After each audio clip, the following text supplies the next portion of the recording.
You can support us with the super thanks button below. What does it take to start a war? Weapons, commanders, tanks, missiles, and, most importantly, soldiers. But what happens if the soldiers stop fighting? The answer to this question is now being given by the Russian army. Thousands of Russian soldiers are surrendering to the Ukrainian army. And how does this happen? A Russian soldier who surrendered to the Ukrainian army told about his experiences as Daily News Team. We have been working for a long time to report this very special event. We look forward to your support for the continuation of such news. You can support our team by using the super thanks button below the video. The experience of a Russian soldier who surrendered to the Ukrainian army was quite interesting. The Ukrainian army is very careful to keep the identity of the soldier secret. Therefore, in this article we will refer to the surrendered Russian soldier as Victor, and we will not share his real name with you. Victor was a 22-year-old Russian youth. He had finished high school in Russia and wanted to become a good lawyer. During his studies, he had been a member of many anti-Putin student clubs. Victor believed that in order to achieve peace in Russia, his country needed to democratize. He was working secretly for the end of Putin's rule as soon as possible. He was fed up with Putin's aggressive policies. He wanted to end Putin's rules so that Russia could become a peaceful state. Victor, a very successful young man, wanted to join politics in Russia and become an MP in the coming years. He especially wanted to do a lot of work on human rights. Putin's decision to invade Ukraine changed Victor's life completely. Victor had just graduated from university and wanted to work in an office as a lawyer, but because of the war, there was a big economic crisis in Russia. For a long time, Victor could not find work. Meanwhile, the war was intensifying every day. Victor participated in anti-war protests several times. He managed to escape from the Russian police. During this period, the Ukrainian army's successes in the war were constantly increasing. The Russian army was suffering a heavy defeat, and many Russian soldiers were dying. Victor began to think that this war was about to end. He felt that Putin could not continue this war any longer. But Putin made a very strange move at this time. Putin decided to mobilize 300,000 Russian soldiers to join the army. After this decision, millions of Russian citizens decided to leave their country. There were kilometers-long queues at the Russian borders, but Victor could not leave his country because his mother had cancer. Victor ran to the hospital every day and tried to cheer his mother up. He didn't want to leave his mother. Soon, Victor was asked to join the army. He did not want to go to war, but he was forced into the army by Russian soldiers. Victor was very angry because he was separated from his mother. He did not know what to do when he went to the battlefield. After a very short training at the Russian military base in Belgorod, he was sent to the war zone, sent to Mariupol. Victor didn't want to kill anyone. When he was sent to the front, he experienced great fear. His fear increased when he saw many soldiers dying at the front. He didn't shoot at any of the Ukrainian soldiers. He never left the trench until the fighting was over. That's when Victor heard a noise. Ukrainian soldiers were making an announcement through a megaphone. The Ukrainian soldier said the following: "You don't have to die for Putin. This is not your war. Surrender and make this war and let no one die. If you wanted to live, contact us." As Ukrainian soldiers made this announcement, a drone started flying over the Russian trenches. Cards carried by these drones were thrown at the Russian soldiers. This card changed Victor's life. This card contained information about the I Want to Live hotline set up by the Ukrainian government. This card, with the phone number, informed Russian soldiers to surrender. Victor decided to call the number on this card. Then he made the first phone call. The Ukrainian authorities found out which front he was on. Soon the Ukrainian authorities called Victor and gave him some tactics for his escape plan. Victor would surrender to the Ukrainian army during a firefight. Victor did not want to give any more information about the surrender plan because it was important to keep these methods secret. Also, for the surrender of other Russian soldiers, Victor managed to surrender to the Ukrainian army during a firefight. Ukrainian soldiers took Victor to a safe place in Kiev. In this warehouse, Victor was given new clothes and hot meals. He was then allowed to meet his family. Victor spoke on the phone with his mother, who has cancer. This call was very emotional for Victor. Victor told his mother that he would be back very soon, in a few days. Victor was taken to the captured Russian soldiers. There were thousands of Russian soldiers here. but no one knew which soldiers had surrendered. The surrendered Russian soldiers were mixed in with the captured soldiers so that they would be safe when they returned home. The Russian authorities could not understand which of these soldiers were prisoners. Therefore, all the soldiers were considered to be prisoners. According to Russian law, captured soldiers are recognized as veterans when they return home. The Russian government pays salaries to veterans. So in this way, Russian soldiers who surrendered receive a salary when they return home. So how do these soldiers return home? In all wars, negotiations between the parties are ongoing. Russia and Ukraine often held talks in Istanbul, where an agreement is reached on a prisoner exchange. The same number of prisoners are returned. The Ukrainian army sends the surrendered Russian soldiers home in a prisoner exchange. Viktor is waiting for the next prisoner exchange to return home. But Viktor is not alone. Thousands of Russian soldiers are waiting to go home in this way. The Ukrainian government made a very important announcement today. Kirill Budanov, the head of intelligence at the Ukrainian Defense Ministry, said that there was a great interest in the I Want to Live project so far. A total of 9,836 Russian soldiers have contacted Ukrainian authorities through this project. In addition, the I Want to Live website has been visited by more than 40 million people. About 84% of these visits were from Russia. However, the exact number of soldiers surrendered through this project has not been shared. Information on this issue is kept confidential to ensure the safety of the surrendered Russian soldiers. The I Want to Live project has become a nightmare for the Kremlin administration. Russia has repeatedly launched hacker attacks to take down the site and the phone line, but without success. This project of the Ukrainian authorities is changing the course of the war. Russian soldiers surrender one after another. The surrender of Russian soldiers is disrupting all the Kremlin's war plans. Things are not going well for the Russian army invading Ukraine. 2023 has started very badly for Russia. The Ukrainian army is winning very important victories against Russia's invasion attempt. Tanks of the Russian army have been destroyed. The Ukrainian army is getting closer to victory. Step by step. News brings you the latest developments on the battlefield. Let's start if you are ready. The war between Russia and Ukraine has been raging around Bakhmut for the last month. There have also been major clashes in the city of Salvador in recent days. The Russian army is doing everything it can to capture these areas, but the Ukrainian army is preventing these operations from succeeding. Ukrainian President Zelensky made a very important statement about the clashes in these regions. There is no such piece of land near these two cities where the invader would not give his life for the crazy ideas of the masters of the Russian regime, Zelensky said. Zelensky also said the following: Bakhmut is resisting against all odds, even though most of the city has been destroyed by Russian attacks. Our fighters are repelling constant attempts at Russian aggression there. Solidarity is also holding out, although there is even more destruction there, and it is extremely difficult. Both of these towns are in Donetsk Oblast. The Russian government has been preparing to invade Donetsk for years. There was a lot of propaganda directed at Ukrainian citizens of Russian origin living in Donetsk.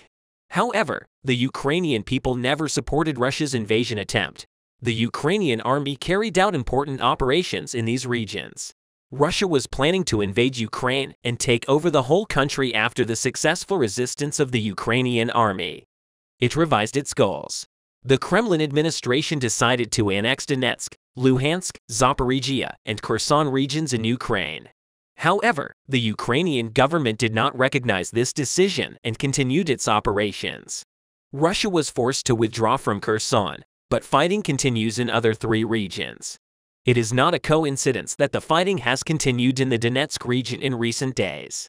The Russian army wants to completely dominate Donetsk. The Ukrainian army is determined not to allow this. The Russian army is suffering heavy losses in both of these cities. Many Russian commanders want to withdraw from these cities, but the Putin administration refuses to accept their demands. The Kremlin administration wants to win a victory because the Russian people are now constantly rebelling. The Russian people are going through hard times because of this war. The Russian economy has been badly damaged by the sanctions imposed on Russia by Western countries. Unemployment and inflation are increasing day by day in Russia. The Russian ruble continues to lose value. All investors in the Russian stock market are suffering a huge economic loss. The Putin administration wants to announce a great victory in the war to get the support of the Russian people. That's why the Russian army is operating with all its might in these two regions. But the Ukrainian army is not allowing Russia to take over these cities. The Russian army has deployed soldiers from the Wagner Group, a mercenary group in these regions, after their defeat in this region. The soldiers of the Wagner Group started to desert from the army as a result of thousands of mercenaries deserting their units. Problems began to arise between the Kremlin administration in Russia and the Wagner Group. Prigozhin, the director of the Wagner Group, is one of the most influential businessmen in Russia. Prigozhin's criticism of the Kremlin has led to a serious fall in Putin's reputation. Rogozin was expected to lead the country after Putin. Prigozhin's harsh criticism attracted great attention from the Russian public. Millions of Russians think that his criticism is justified. Putin is dealing with a new problem. On the other hand, the Ukrainian army continues to carry out very successful operations in this region. Today, the Ukrainian army challenged Russia. A senior Ukrainian military commander visited Ukrainian soldiers defending the Bakhmut and Soldier region. It is known that Colonel General Alexander Skirsky made this visit to organize the defense and to give morale to the troops. During his visit, Skirsky also spoke about the developments in the war. The enemy again made a desperate attempt to attack the city of Soldier from different directions and sent the most professional Wagner units into battle. The Kremlin was angered by the fact that Skirsky, a senior Ukrainian commander, traveled to the war zone and made a statement. The Kremlin has said that this region was about to fall under the control of the Russian army. But the general's visit to these towns was described in the Russian press as a challenge. Earlier, Russia had claimed that it had achieved complete supremacy in the Kherson region, but then the Russian army fled castle. Ukrainian President Zelensky's visit to Kherson caused outrage in Russia. The Ukrainian government is taking very important steps on these issues. The Ukrainian press made important claims on this issue today. According to some experts, Zelensky also wants to visit Bakhmut and Soldier. If Zelensky goes to the conflict zone and shoots a video from there, the course of the war could change. Zelensky surprises the whole world with his communication methods. Zelensky, who has been going to conflict zones since the beginning of the war and sharing very impressive messages for his people, is on the agenda of the whole world. Zelensky has changed all the rules of political science. Ukraine has completely seized the psychological advantage in this war. The Ukrainian people are fully convinced that Russia will lose this war. The Ukrainian army is also highly motivated and is winning the war. But this is not the case in Russia. Russian soldiers know that they will lose this war. And the Russian people are very worried about the course of this war. The support of the Russian people for this war is decreasing day by day.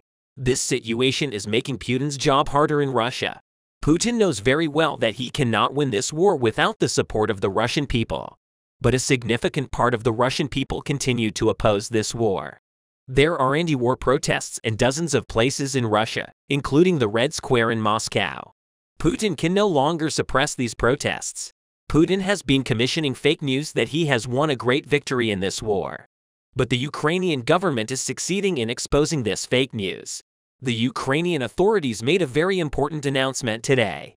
The Ukrainian government has denied claims that many Kiev soldiers were killed in a Russian attack last week in Kramatorsk in eastern Ukraine. The Ukrainian government, which shared images from this region with the public, exposed another Russian lie. The Russian government claimed that Ukrainian soldiers were in a student dormitory, which collapsed completely after the attack. The Ukrainian government, on the other hand, shared images of this dormitory and showed that there was no trace of any attack. The Ukrainian government statements were repeatedly shared among Russian citizens. The Russian people no longer trust Putin because of these lies. Putin is going through the most difficult days of his political career. There is a lot of news from the East. Here, the longer the battle for Bakhmut goes, the heavier both parties start relying on artillery support, as artillery proved to be extremely influential in stopping the enemy and also generating breakthroughs. Both Russians and Ukrainians started conducting intense counter-battery operations. Russians quickly realized that they had big problems because not only is most of the Western artillery is out of their range, but Ukrainians also upgraded their armor and neutralized the threat of the most prevalent Russian counter-battery weapon. Last time I told you that Ukrainians conducted a counterattack in the northern part of the region, pushed the Russians towards Rose Alley, and blew up the building of the Municipal Department of Culture in order to complicate Russian advances. I also told you that in order to break Ukrainian momentum, Russian forces started using massive air bombs, wiping out the residential area with small houses. The freshest report suggests that due to the intense artillery and aviation strikes, the northern part of the region became a gray zone. A Ukrainian fighter that took part in the recent Ukrainian counterattack reported that Ukrainians stepped back from one of the previously liberated streets to be able to hold the fence from more reliable positions. Looking at the geolocated footage, it is hardly surprising as the buildings next to the Rose Alley have been completely demolished. Ukrainians also finally stepped back from the train station as the ring around it became too tight. A Ukrainian fighter from the Adar battalion explained the situation and elaborated on the reasons for the retreat. As you remember, Ukrainians withdrew from the blocks north of the station quite rapidly and seemingly prematurely. But this move allowed Ukrainians to entice Russians to start storming the train station from the north, while Ukrainians held the fence in the high-rise buildings around it. After 10 consecutive days of unsuccessful assaults, Russians realized that the shortest way was not the fastest and started attacking from the south. This was when the situation became very inconvenient for Ukrainians, as there are no powerful positions on the southern line to hold off Russian flank attacks. In fact, this part of the residential area was reduced to rubble.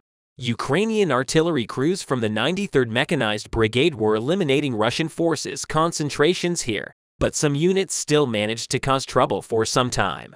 When Russians reached Hotel Transit from the south, the bridge had become too small and counterproductive to hold, and Ukrainians stepped back. Recent geolocated footage showed that Ukrainian artillery is already targeting Russian forces near the hotel and preventing them from using the intact houses. As usual, Ukrainians know which buildings are still suitable for establishing positions or local ammunition depots, so when they retreat, they closely monitor these positions. And once Russians assume them, they either blow up the building or hit it with artillery. Ukrainian artillery is also reducing Russian forces in the northern part of the region in a bid to match the intensity of Russian artillery fire in this area. Ukrainians shelled Russian positions so heavily that Russians could no longer maintain a permanent presence in this region. Recent geolocated footage showed Russian positions around what was left from the grain elevators, confirming that there is not much place to hide for long. That is why the situation became very dynamic here. And 1 hour clashes happen in the ruins to the north, and another hour in ruins closer to the center. Russian sources also complained that Ukrainians are actively using Western artillery, and especially HIMARS.